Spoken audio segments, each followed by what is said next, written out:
Hi friends, Vinola ராஜா சமையலுக்கு உங்களை அன்போடு வரவேற்கிறேன். இன்றைக்கி ஒரு ஹைதராபாத் ஸ்டைல் குருமா, ஆட்டுக்கறி குருமா, உருளைக்கிழங்கு போட்டு காரசாரமாக பச்சை மிளகாய் போட்டு வச்சுருக்கேன். இது நெய் சோறு கூட சாப்பிட்றதுக்காக நான் ரெடி பண்ணியிருக்கேன். பச்சை மிளகாய் போட்டு காரம், அதுக்காக பச்சை மிளகாய் இருக்குன்றதுனால குழம்பு காரமாக இருக்குன்னு நினைக்காதீங்க. நான் அதுக்கேற்ற மாதிரி தான் காரம் போட்டிருக்கேன். கடைசி இறக்க போகிறேன். அடுப்பை நிறுத்திட்டேன்.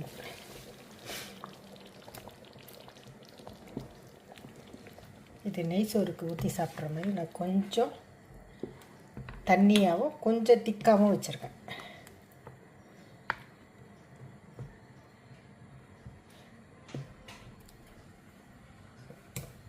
சுவையான